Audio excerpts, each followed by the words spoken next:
Hello दोस्तों, welcome to ITI तैयारी। ITI तैयारी में आपका स्वागत है। तो कल आपका टॉपिक चल रहा था जनरेटर। तो आज का मेन टॉपिक रहेगा आपका क्लासिफिकेशन ऑफ जनरेटर। तो कल मैंने आपको बताया था जनरेटर में क्या कैसे काम करता है, किस तरह से आउटपुट मिलता है, किस तरह से आउटपुट उसका हम निकालते हैं कंप्यूटर के थ्रू, और कैसे हम एसी को डीसी में बदल सकते हैं और डीसी को एसी में बदल सकते हैं। तो कंप्यूटर का मदद से हम लोग एसी से डीसी और डीसी से एसी दोनों में कन्वर्ट कर सकते हैं। तो इसका फार्मूला है एक ईएमएफ निकालने का। पी हमारा पोल्स की संख्या है, एन आरपीएम है हमारा, जेड आर्मेचर चालकों की संख्या है, ए आर्मेचर वाइंडिंग में जो समांतर पथ हैं उनकी संख्या है, और फाई जो एक पोल है, एक पोल का चुंबकीय फ्लक्स है, तो उसको बोलते हैं पर पोल मैग्नेटिक फ्लक्स। तो इस तरह से ये आपका मेन फार्मूला है। और लैप वाइंडिंग में आप जानते हैं कि जो पोल्स की संख्या और समांतर पथ की संख्या सेम होती है, तो इसलिए ए और पी आपस में कट जाएंगे, तो सिर्फ एन जेड 5/60 रहेगा। और वेव वाइंडिंग में आप जानते हैं कि समांतर पथों की संख्या 2 होती है, तो ये हो जाएगा 2। तो ए की वैल्यू 2 हो जाएगी, पी सेम रहेगा, तो 1/, यहाँ पे 2 का मल्टीप्लाई होगा 60 में, तो 120 हो जाएगा। नेक्स्ट आते हैं। तो कल आपको मैंने इंटरपोल नहीं बताया था। तो ये हमारे पोल्स होते हैं, फील्ड पोल, जो मेन पोल है हमारे। फील्ड पोल मेन फील्ड पोल ये है और ये है, और इनके बीच में ये क्या होते हैं, इंटरपोल। तो इंटरपोल का वर्क होता है, बेसिकली इसके 2 वर्क होते हैं। तो इंटरपोल पहला तो स्पार्किंग रोकता है, जो हमारे कम्यूटेटर पे अगर कोई कम्यूटेटर पे जब जो उसमें सेगमेंट्स कटे होते हैं, जैसा कि मैंने कल बताया था कि कम्यूटेटर पे कुछ सेगमेंट कटे होते हैं जो कम्यूटेटर रोटेट करता है। तो ये कॉपर के सेगमेंट होते हैं जो माइका से सेपरेट होते हैं, माइका के द्वारा सेपरेटेड होते हैं। यहाँ बीच में माइका भरा होता है और ये कॉपर का होता है पूरा। तो इस तरह से नेक्स्ट इसमें भी होगा, जब कार्बन बॉक्स इससे टच होते हुए रोटेट करता है, तो जब कार्बन बॉक्स इस मिड पोजीशन पे होता है, यहाँ पे होगा, तो ये एक दोनों को शॉर्ट करता है, तो ये फील्ड कॉइल को शॉर्ट करता है। तो इस चक्कर में यहाँ पे स्पार्किंग होने के चांस होते हैं, तो इस स्पार्किंग को रोकता है। और नेक्स्ट है उसका सेकेंड वर्क होता है कि अगर कभी भी जनरेटर को अगर उल्टा रोटेट किया जाएगा तो जनरेटर आउटपुट नहीं देगा। इसमें जो रेजिडुअल मैग्नेटिक फोर्स होता है वो उसको रोकता है। तो अब आता है क्लासिफिकेशन ऑफ जनरेटर। तो जनरेटर का क्लासिफिकेशन किया गया है, तो सेपरेटली एक्साइटेड और सेल्फ एक्साइटेड। तो पृथक जनित्र का मतलब है यहाँ पे हम लोग जनरेटर को जो फील्ड कॉइल होती है, जैसा भी मैंने आपको बताया था, एक बार फिर से दिखा देता हूँ। ये जो हमारी फील्ड कॉइल है, ये फील्ड कॉइल इसमें भी है, इसमें भी है, इसमें भी है। तो इन फील्ड कॉइल को हम लोगों को एक्साइट करने के लिए डीसी सोर्स देना पड़ता है। तो अगर हम लोग अलग से देते हैं डीसी सोर्स तो उसको बोलेंगे सेपरेटली एक्साइटेड, और अगर हम लोग अलग से नहीं देते हैं, उसके अंदर ही जो आउटपुट मिल रहा है उससे लेते हैं, तो वो हो जाएगा सेल्फ एक्साइटेड, या मैग्नेट होगा तो उसके थ्रू। तो सेपरेटली एक्साइटेड में आप देखेंगे कि यहाँ पे जो फील्ड कॉइल है, तो यहाँ पे जो फील्ड कॉइल है इसको एक्साइट कराने के लिए अलग से डीसी सप्लाई दी गई है।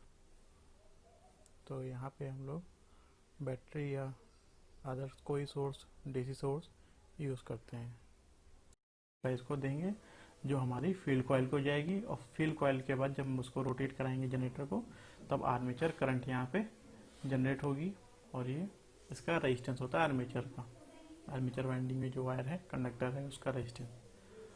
तो इस तरह से ये कुछ एक्साइट होता है। दूसरा होता है सेल्फ एक्साइटेड। नेक्स्ट है सेल्फ एक्साइटेड।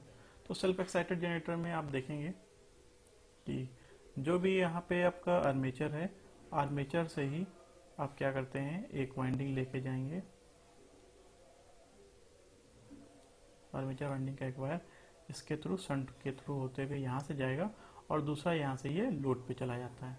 तो यहाँ पे हमारा जो भी लोड होगा वो इसके साथ कनेक्ट होगा, और साथ में लोड को भी सप्लाई मिलती रहेगी, और इसको ये एक्साइट करता रहेगा, जो वोल्टेज को रेगुलेट करके जितना वोल्टेज हमारे फील्ड कॉइल को चाहिए और जितनी करंट चाहिए उसको रेगुलेट करके हम लोग वापस से फील्ड कॉइल को देते हैं, और साथ में लोड को भी करंट देते हैं।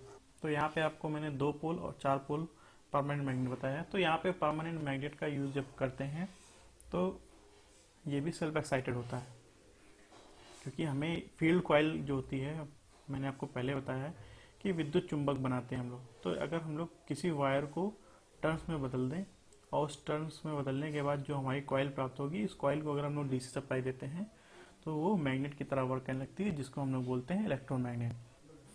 तो इलेक्ट्रोमैग्नेट का वर्क होता है, वो मैग्नेटिक फील्ड देगा और वही काम होता है मैग्नेट का। तो लेकिन हम लोग इलेक्ट्रोमैग्नेट इसलिए यूज़ करते हैं कि मैग्नेट का जो मैग्नेटिक स्ट्रेंथ है वो कम होती है, लेकिन इलेक्ट्रोमैग्नेट की मैग्नेटिक स्ट्रेंथ हम लोग अपने अकॉर्डिंग कम ज़्यादा कर सकते हैं, और इससे अक्सर हम लोग ज़्यादा ही रखते हैं, तभी हम लोग इसका यूज़ करते हैं। तो छोटे जनरेटर में हम लोग मैग्नेट का यूज़ कर लेते हैं, लेकिन अगर बड़े जनरेटर हैं तो वहाँ पे हमें इलेक्ट्रोमैग्नेट का ही यूज़ करना पड़ेगा, जहाँ पे हमें डीसी सप्लाई देनी पड़ेगी।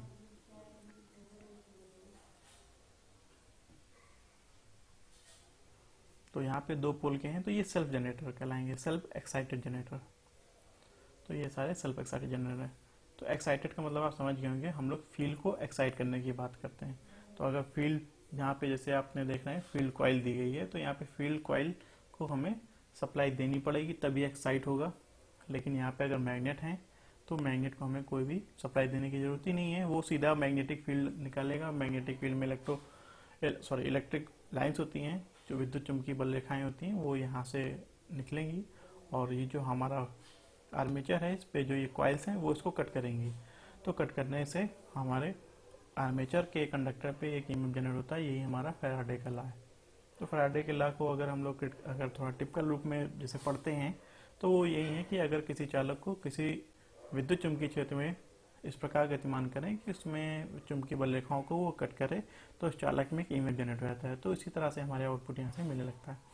तो अगर इसको हम लोग नॉर्मल लैंग्वेज में बोलें तो अगर कोई मैग्नेटिक फील्ड है, मैग्नेटिक फील्ड से जो उसका मैग्नेटिक फील्ड की जो मैग्नेटिक एरिया है, मैग्नेटिक फील्ड है, उस फील्ड में अगर कोई कॉइल रखते हैं, उस कॉइल को रोटेट कराना स्टार्ट करते हैं, तो उस कॉइल में भी एक ईएमएफ जनरेट होना स्टार्ट हो जाता है।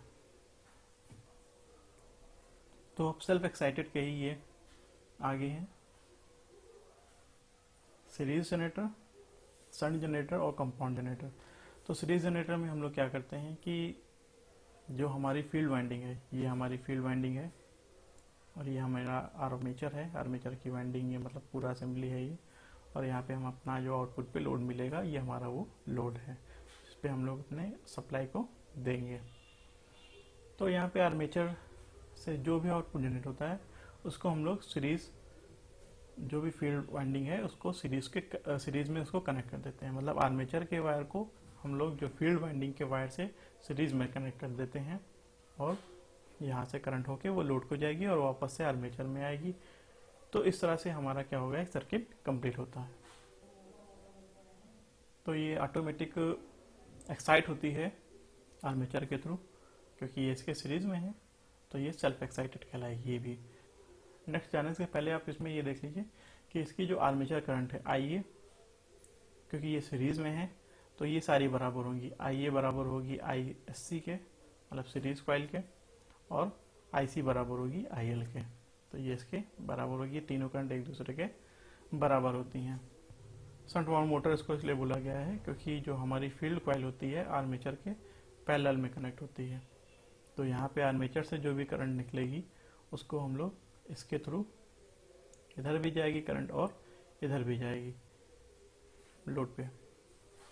तो कॉइल पे इधर सप्लाई जाएगी और यहाँ से फील्ड को एक्साइट करती रहेगी कंटिन्यू, जब तक हमारा जनरेटर चलता रहेगा तब तक ये फील्ड कॉइल को एक्साइट करेगी और साथ में इधर से लोड को भी आउटपुट मिलता रहेगा।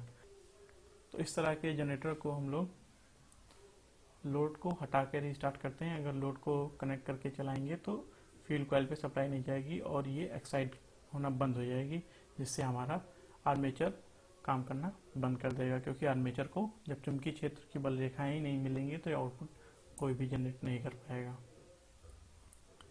और वहीं अगर इसके पहले वाले की बात करें हम लोग, तो इसमें हम लोगों को लोड के साथ चलाना पड़ता है, क्योंकि अगर लोड नहीं रहेगा तो यहाँ पे ये सर्किट कंप्लीट नहीं होगी। सर्किट कंप्लीट नहीं होगी तो ये स्टार्ट होगा, आउटपुट जनरेट करना स्टार्ट करेगा, लेकिन यहाँ से कोई भी करंट नहीं जाएगी। तो शन ऑन जनरेटर में आप देखते हैं ये जो आर्मेचर करंट है ये इसके पैरेलल में गया है, तो ये मेन करंट शंट करंट और लोड करंट के एडिशन के बराबर होती है। तो IA हमारा इक्वल होगा ISH प्लस IL के। नेक्स्ट बात करते हैं हम लोग कंपाउंड जनरेटर की। तो कंपाउंड, ये अपने नाम से आप देख पा रहे हैं, कंपाउंड जनरेटर वो जनरेटर इसमें सीरीज और शंट दोनों फील्ड का यूज़ किया जाता है। तो इसमें हमारी जो फील्ड वाइंडिंग होती है उसको सीरीज में और शंट दोनों तरह से ऐड करके हम लोग बनाते हैं, तो ये कंपाउंड जनरेटर होता है। तो इसमें आप देख पा रहे हैं कि जो जनरेटर है हमारा कंपाउंड जनरेटर, इसमें फील्ड कॉइल सीरीज में भी है और शंट में। तो यहाँ से निकलने वाली करंट IA बराबर होगी ISC के, सीरीज करंट के ये इसके बराबर होगी, और ISC equal to IA equal to ये होगा इन दोनों करंट के एडिशन के, ISH प्लस IL के। तो इस तरह से हमारा चैप्टर कंप्लीट होता है। नेक्स्ट पार्ट आपका होगा इसका MCQ क्वेश्चन जो आपके प्रीवियस ईयर एग्जाम में आए हैं। तो मोस्ट इम्पॉर्टेंट क्वेश्चंस को आप देखने के लिए हमारे चैनल को सब्सक्राइब करिए। Thank you for watching ITA तैयारी।